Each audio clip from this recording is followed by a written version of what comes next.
Kita tengok mana yang menarik. Aku tertarik dengan BM. Nak tengok boleh? Boleh. Kita nak tanya-tanya sikit. Tanya. Apa yang Tak ada.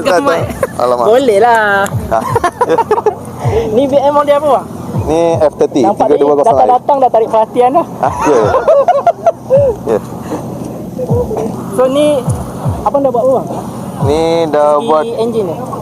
enjin dia dah stage 2 dari map. Kalau stage 2 dia main apa je? Dia boleh ada pop and bang. Dia punya pick up rise ni semua okey lah. Boleh dia cut off semua dah ambil. Biasa kalau stage 2 tukar apa je? Itu cut down pipe, full system exhaust, tukar air filter. Yang ni basic lah, tapi kena tukar dia punya ignition coil, spark plug semua kena tukar tapi belum. Engine. Enjin standard lagi. Oh, yeah. Dia tak buat open pipe. So macam ni apa? Model apa tadi? F30 3208i. Dia ada spek-spek lain dia kan? Ya ada 3 silinder punya, ada 4 silinder. Ni pakai enjin B48. Dah yang latest enjin lah. Oh, dah tukar lah. Tak, memang Memang model ni lah. Okay. Dah facelift ni. Oh, jadi macam rem tu semua? Dah sebab stage dia 2. Dah stage 2 lah. Kalau tak stage Ni dah straight pipe lah. Dia tabung tengah semua tak ada lah, straight terus. Lagi sekali boleh bang? Belanja. Boleh.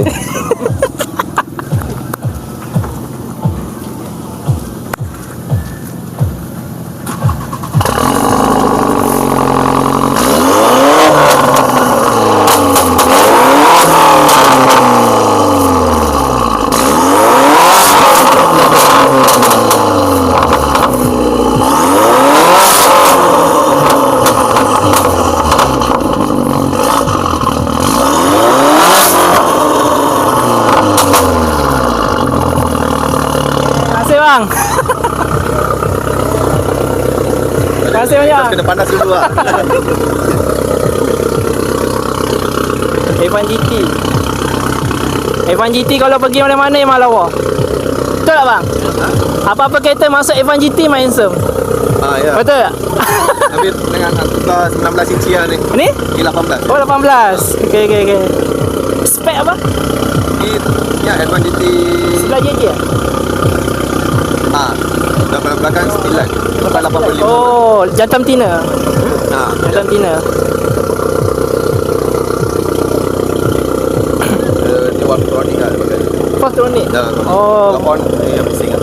Kalau off dia Off senyap dia lah. senyap sikit lah. Sebenarnya tak senyap pun kan. Tapi dia ada beza lah. Beza dia. Kan. Okay bang, terima kasih bang.